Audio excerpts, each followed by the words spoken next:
依家國內嘅市場都好大，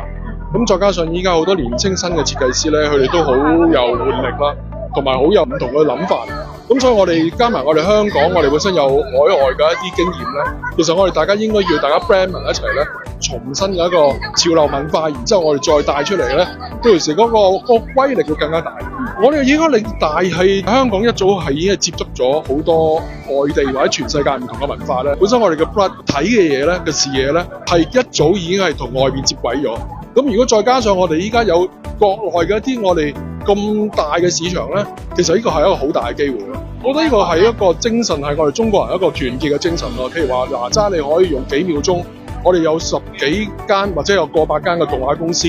然之後去製作幾秒鐘嘅動漫俾我哋去睇到。同樣係我哋嘅工業都係同樣，我哋大家都要各司所長，我哋中國一定會好食。你覺得文博會咧又可以發揮啲咩作用？我覺得文博會因為有全中國咁多唔同省市嘅精英落嚟，亦都有佢哋唔同嘅 culture 文化。大灣區嘅話咧，其實對好多年青人嚟講咧係一個